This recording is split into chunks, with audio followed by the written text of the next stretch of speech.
일모든 암의 거의 60%가 65세 이상 노인에게서 발생한다는 사실을 알고 계셨나요? 미국 암협회에 따르면 노인들은 암 발병뿐만 아니라 종종 미묘하고 오해의 소지가 있거나 일반적인 노화로 오해되는 초기 징후를 놓칠 위험이 가장 높습니다.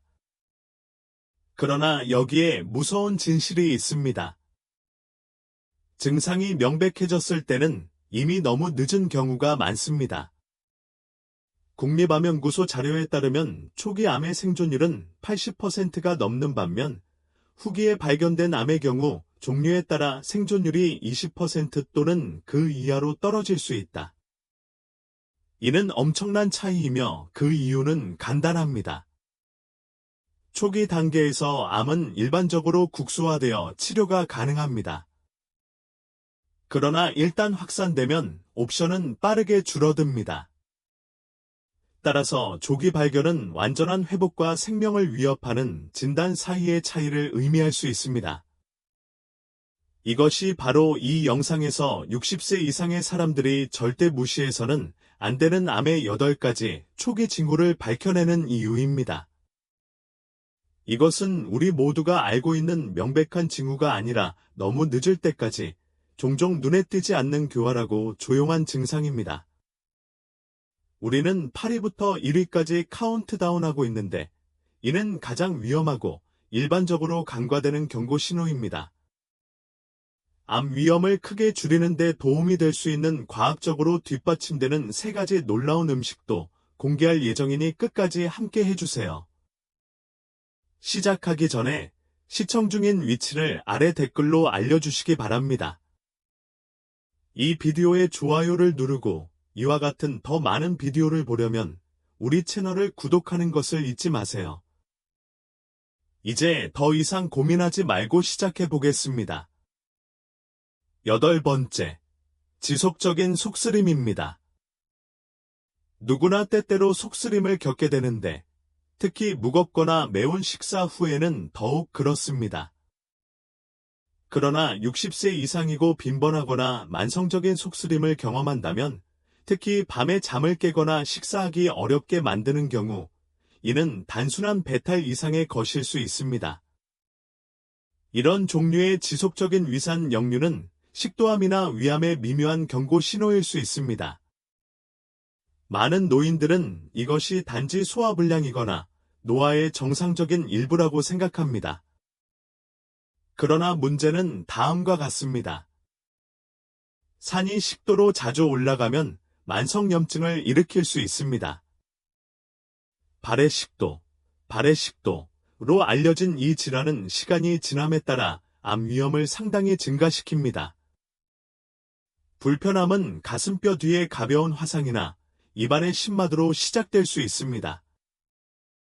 그러나 몇 주 또는 몇 달이 지나면 이러한 현상이 더 자주 발생하고 관리하기가 더 어려워집니다. 또한 삼키는 동안 음식이 걸리는 현상, 아침에 쉰 목소리가 들리는 현상, 편안함을 느끼기 위해 매일 제산제를 복용해야 하는 현상 등을 느낄 수도 있습니다. 암이 발생하면 식도나 위 내막의 조직이 세포 수준에서 변화하기 시작하며 아무리 조심스럽게 먹어도 자극이 사라지지 않습니다. 의사들은 비정상적인 조직 변화를 확인하기 위해 목구멍을 통과하는 작은 카메라인 내시경 검사를 자주 사용합니다. 따라서 한 달 이상 속쓰림과 싸우고 있는데 식습관 변화나 약물 치료로 증상이 호전되지 않는다면 이를 무시하지 마십시오. 이는 소화관의 조용한 도움 요청일 수 있습니다. 7번째, 눈의 통증이나 시력의 변화. 이것은 놀라운 일이 될 수 있습니다. 눈 통증은 암만큼 심각한 질병과 관련이 있는 경우가 거의 없기 때문에 간과하기 가장 쉬운 징후 중 하나입니다. 그러나 갑자기 지속적인 눈 불편함, 흐릿한 시력 또는 해결되지 않는 부유물이 나타나는 노인들은 암의 보다 특이한 초기 증상 중 하나, 특히 안구 흑색종 또는 심지어 유방이나 폐와 같은 다른 부위에서 눈으로 퍼진 암을 경험할 수 있습니다. 눈 관련 암은 망막, 시신경 또는 눈 주변 조직에 영향을 미칠 수 있습니다. 증상은 종종 미묘하게 시작됩니다. 어쩌면 빛이 번쩍이기 시작하거나 물체가 약간 왜곡되어 보일 수도 있습니다. 또는 한쪽 눈이 흐려지고 다른 쪽 눈은 선명하게 유지됩니다. 어떤 사람들은 사라지지 않는 눈 뒤쪽의 둔한 통증이나 부비동 긴장처럼 느껴지는 압박감을 묘사합니다. 일반적인 노화로 인한 시력 변화와는 달리 이러한 증상은 악화되거나 지속되는 경향이 있으며 정기적인 시력 검사에서 놓치는 경우가 많습니다. 암이 눈에 퍼지면 복시가 발생하거나 밤에 보는데 어려움을 겪을 수도 있습니다. 안과 의사는 눈을 더 깊이 관찰하기 위해 특수 안구 초음파나 망막 스캔을 사용해야 할 수도 있습니다. 문제는 너무 오래 기다리면 손상이 되돌릴 수 없게 되고 암이 퍼지면 생명을 위협할 수도 있다는 것입니다. 단순히 나이가 든다고 생각하지 마세요. 눈이 경고를 보내면 심각하게 받아들이십시오. 6번째, 이상하거나 새로운 대변 변화입니다. 솔직히 말하자면 대변에 관해 이야기하는 것은 유쾌한 일이 아니지만 똥은 실제로 건강, 특히 암에 관해 많은 것을 말해줄 수 있습니다. 많은 사람들은 변비, 설사 또는 이상하게 생긴 대변이 단지 음식이나 수분 섭취와 관련이 있다고 생각합니다. 이것이 사실인 경우가 많지만 이러한 변화가 지속적이고 몇 주 이상 지속된다면 이는 대장암, 췌장암 또는 간암의 초기 지표일 수 있습니다. 가장 큰 위험 신호 중 하나는 대변 색상의 변화입니다. 창백한 점토색 대변은 췌장이나 간 종양으로 인해 담관이 막혔음을 나타낼 수 있습니다. 어둡거나 타르색 변은 상부 위장관 출혈을 암시할 수 있습니다. 대변이 거의 리본처럼 지속적으로 좁다면 이는 결장을 대량으로 누르기 때문일 수 있습니다. 무서운 점은 대부분의 사람들이 이러한 징후를 다이어트 관련 또는 사소한 장 문제로 무시한다는 것입니다. 하지만 화장실 습관이 급격하게 변했고 다시 정상으로 돌아오지 않는 것을 발견했다면 이제 좀 더 자세히 살펴봐야 할 때입니다. 또한 배가 더부룩해지고 급히 가야 하는데 아무 일도 일어나지 않거나 대피가 불완전하다는 느낌을 받을 수도 있습니다. 이러한 증상은 소화 시스템의 정상적인 움직임에 영향을 미치는 요인이 있음을 나타냅니다. 대변은 신체 내부 문제가 가장 먼저 반영되는 장소 중 하나라는 점을 기억하십시오. 뭔가 더 깊은 일이 벌어지고 있다는 징후를 무시하지 마십시오. 5번째, 피부가 갑자기 달라 보이거나 느껴집니다. 나이가 들수록 피부는 자연스럽게 건조해지고 얇아지며 멍이 들기 쉽습니다. 그러나 대부분의 사람들이 깨닫지 못하는 것은 암이 언뜻 보기에 무해해 보이는 피부 변화로 시작되는 경우가 많다는 것입니다. 뚜렷한 원인 없이 피부 부위가 비정상적으로 거칠어지거나 변색되거나 자극을 받는다면 이는 단순한 노화가 아닐 수도 있습니다. 이는 피부암의 초기 징후일 수도 있고 심지어 면역체계에 영향을 미치는 내부암일 수도 있습니다. 어떤 경우에는 크림이나 약물에 반응하지 않는 한 부위에 지속적인 가려움증이 발생합니다. 다른 경우에는 피부 패치가 습진처럼 붉어지고 염증이 생기거나 노란색 색조가 나타나 간 문제와 연관될 수 있습니다. 드물지만 눈에 띄는 단서는 흑색 극세포증이라는 질환으로 특히 목이나 겨드랑이 주변의 피부 주름이 두껍고 어두워지며 벨벳처럼 변합니다. 이는 때때로 위암이나 인슐린 저항성을 나타낼 수 있습니다. 또한 상처가 치유되는데 시간이 더 오래 걸리거나 외상 없이 타박상이 나타나는 것을 볼 수도 있습니다. 이는 백혈병과 같은 혈액 관련 암의 신호일 수 있습니다. 핵심은 특히 태양에 노출되지 않는 장소에서 새롭고 지속적인 변화를 관찰하는 것입니다. 피부가 다르게 반응하기 시작하고 개선되지 않으면 의사는 심각한 문제를 배제하기 위해 피부 생검이나 혈액 검사를 제한할 수 있습니다. 네 번째, 설명할 수 없는 식은땀. 가벼운 이불이 깔린 시원한 방에서 자면서도 땀에 흠뻑 젖어 일어나는 것은 불편하기만 한 것이 아니다. 이는 심각한 경고 신호일 수 있습니다. 식은땀은 종종 폐경기와 관련이 있다고 무시하거나 나쁜 꿈이나 따뜻한 날씨 때문에 발생하는 것으로 여겨지지만 실제로는 특정 암, 특히 림프종이나 백혈병의 미묘한 초기 증상일 수 있습니다. 식은땀이 암과 관련되게 만드는 것은 그것이 일어나는 방식입니다. 이러한 증상은 일반적으로 강렬하고 흠뻑 젖으며 지속적으로 발생하며 종종 발열이나 감염 징후 없이 발생합니다. 잠옷이 흠뻑 젖을 수도 있고 한밤중에 침구를 갈아야 할 수도 있습니다.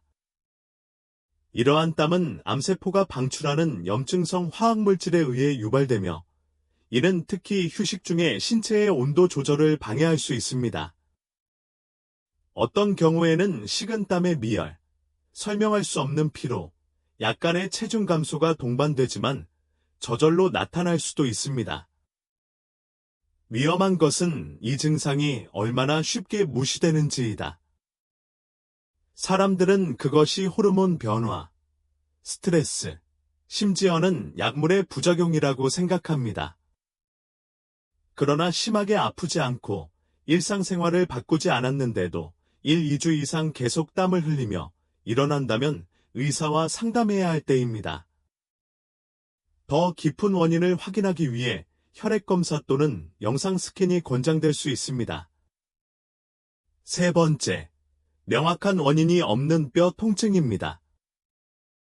여기 약간의 허리 통증, 저기 아픈 어깨, 통증과 고통은 나이가 들수록 생기는 과정이겠죠. 그러나 설명할 수 없는 만성 통증이 지속되거나 악화된다면 이는 훨씬 더 심각한 문제에 숨겨진 징후일 수 있습니다. 암 관련 통증은 항상 암 부위에서 시작되는 것은 아니기 때문에 까다롭습니다. 췌장 종양은 지속적인 허리 통증을 유발할 수 있습니다. 전립선암은 엉덩이나 허벅지에 통증을 유발할 수 있습니다. 뼈 통증이나 심부관절 통증은 암이 퍼진 뼈 전이를 나타낼 수도 있습니다. 이러한 유형의 통증을 다르게 만드는 것은 시간이 지남에 따라 지속성과 강도입니다. 진통제에는 잘 반응하지 않습니다. 밤에 더 심해질 수 있으며 점차적으로 강해지는 경우가 많습니다. 일부 노인들은 이를 정상적인 관절염처럼 작용하지 않는 깊고 찌르는 듯한 통증으로 묘사합니다. 다른 사람들은 쉬고 있을 때에도 날카롭거나 몸 주위로 움직이는 것 같다고 말합니다. 이는 암 성장이 신경, 뼈 또는 연조직을 눌러 내부에서 염증이나 손상을 일으킬 수 있기 때문에 발생합니다. 따라서 몇 주 동안 같은 아픈 부위를 간호했지만 휴식, 스트레칭 또는 일반 의약품으로 증상이 호전되지 않는다면 이는 위험 신호입니다. 의사는 구조적 원인을 배제하기 위해 엑스레이 또는 MRI로 시작할 수 있지만 기존 영상에서 아직 볼 수 없는 암을 식별하려면 뼈 스캔이나 PT 스캔이 필요한 경우가 많습니다. 통증이 일상적인 것이 되도록 두지 마십시오. 특히 평소의 노화로 인한 불편함에서 벗어나는 경우라면 더욱 그렇습니다. 두 번째, 손톱이나 손끝의 변화입니다. 손톱은 암 징후를 찾기에 이상한 장소처럼 보일 수 있지만 신체에는 미묘한 메시지를 보내는 방법이 있습니다. 손가락 끝이 둥글게 변하고 손톱이 아래쪽으로 휘어지는 곤봉 현상은 폐암이나 위장암의 초기 징후 중 하나일 수 있습니다. 이는 시간이 지남에 따라 혈액 내 산소 수치가 떨어지면서 손발톱바닥과 손가락의 연조직의 변화가 촉발될 때 발생합니다. 손톱이 해면질로 변하거나 윤기가 나거나 만지면 약간 통증이 느껴질 수도 있습니다. 또 다른 교활한 징후는 손톱에 어두운 수직 줄무늬가 갑자기 나타나는 것인데 이는 조갑화 흑색종이라고 불리는 희귀한 형태의 피부암을 나타낼 수 있습니다. 때로는 손톱이 비정상적으로 부서지기 쉬우거나 이전에는 없었던 구덩이와 홈이 생길 수도 있습니다. 노인들은 이것이 정상적인 노화 영양이나 영양 결핍의 징후가 아니라고 생각하는 경우가 많지만 이러한 변화가 빠르게 나타나거나 손가락 하나만 영향을 미치는 경우 추가 조사가 필요하다는 신호입니다. 문제는 대부분의 사람들이 손톱이 부러지지 않는 한 손톱에 대해 2번 생각하지 않는다는 것입니다. 그러나 손톱 변화가 갑자기 나타나고 지속되면 의사는 내부 원인을 배제하기 위해 혈액검사나 흉부 영상 검사를 지시할 수 있습니다. 작은 일처럼 보일 수도 있지만 때로는 가장 작은 단서가 가장 긴급한 경우도 있습니다. 첫 번째, 뭔가 이상하다는 느낌이나 전반적인 불편함입니다. 이것은 가장 은밀한 신호이자 가장 중요한 신호입니다. 초기 암에 걸린 많은 노인들은 극적인 증상을 보이지 않습니다. 대신 그들은 옳지 않은 막연한 느낌을 묘사합니다. 설명하기 어렵고 진단하기가 더욱 어렵기 때문에 종종 무시됩니다. 평소보다 피곤함을 느끼거나 약간 안개가 끼거나 평소 활동에 더 많은 노력이 필요한 것처럼 느껴질 수도 있습니다. 어떤 사람들은 표면적으로는 모든 것이 괜찮아 보이는데도 이상하게 불안감을 느끼거나 균형이 맞지 않는다고 말합니다. 이는 암세포가 방출하는 화학적 신호에 신체가 반응하여 면역 및 신경 기능을 변화시킬 수 있습니다. 다른 사람들은 결코 사라지지 않는 경미한 인후염, 설명할 수 없는 오한 또는 무작위적인 미열과 같은 이상한 낮은 수준의 증상을 경험합니다. 여기서 중요한 것은 지속성과 일관성입니다. 정확히 파악하기 어려울 정도로 몸 상태가 좋지 않고 이것이 몇 주 동안 지속된다면 이는 무시할 문제가 아닙니다. 의사는 숨겨진 질병을 발견하기 위해 광범위한 혈액검사와 검사를 권장할 수 있습니다. 사소한 일로 밝혀질 수도 있지만 직관에 귀를 기울였다는 이유만으로 암을 조기에 발견한 사람들의 이야기는 셀 수 없이 많습니다. 당신의 몸은 누구보다 당신이 더 잘 알고 있습니다. 뭔가 잘못됐다고 계속 속삭이면 들어보세요. 이상은 결코 무시해서는 안 되는 암의 8가지 초기 징후였습니다. 이제 이 영상에서 더욱 힘을 실어주는 부분을 살펴보겠습니다. 과학에 따르면 암 위험을 줄이는 데 도움이 될 수 있는 3가지 일상식품입니다. 단일 식품으로 암을 완전히 예방할 수는 없지만 연구에 따르면 균형 잡힌 식단에 포함되면 암 위험을 크게 줄일 수 있는 특정 식품이 확인되었습니다. 첫 번째, 브로콜리. 이 소박한 녹색 채소는 지구상에서 가장 많이 연구된 항암식품 중 하나입니다. 이를 매우 강력하게 만드는 것은 설포라판이라는 화합물입니다. 이 화합물은 염증을 줄이고 암의 주요 원인 중 하나인 DNA 손상으로부터 세포를 보호하는 것으로 나타났습니다. 국립암연구소의 획기적인 연구에서 연구원들은 10년 이상 5만 명의 남성을 추적한 결과 매일 십자화과 야채를 한 번만 섭취하는 사람들은 이러한 야채를 거의 먹지 않는 사람들에 비해 공격적인 전립선암 발병 위험이 32% 더 낮다는 것을 발견했습니다. 이는 간에서 해독 효소를 강화하고 암세포가 증식하는 데 사용하는 특정 경로를 차단함으로써 작동합니다. 더욱 흥미로운 점은 브로콜리를 3분간 찌듯이 가볍게 익히는 것이 끓이는 것보다 영양분을 더 잘 보존한다는 점입니다. 그러므로 적어도 일주일에 몇 번씩 저녁 식사에 그것을 추가하도록 노력하십시오. 그러면 신체에 심각한 이점을 줄 것입니다. 두 번째는 토마토입니다. 파스타 소스에만 사용되는 것이 아닙니다. 토마토에는 붉은색을 띠게 하는 천연 색소인 리코펜이 풍부하며 특정 암, 특히 전립선암과 폐암의 위험을 낮추는 것과 관련이 있습니다. 국립암연구소 저널 국립암연구소 저널에 실린 대규모 연구에 따르면 토마토 제품을 일주일에 10회 이상 섭취하는 남성은 그렇지 않은 남성에 비해 전립선암 발병 위험이 35% 낮았습니다. 리코펜은 암세포 형성의 주요 원인인 산화 스트레스로부터 세포를 보호하는 강력한 항산화제입니다. 흥미롭게도 리코펜은 생체 이용률이 높아져 토마토를 요리할 때 흡수가 더 쉬워집니다. 그러니 샐러드에 직접 만든 토마토 소스나 구운 방울토마토를 넣는 것을 두려워하지 마세요. 설탕이나 첨가물이 많이 들어간 가공 품종은 피하세요. 세 번째, 베리류, 특히 블루베리와 라즈베리.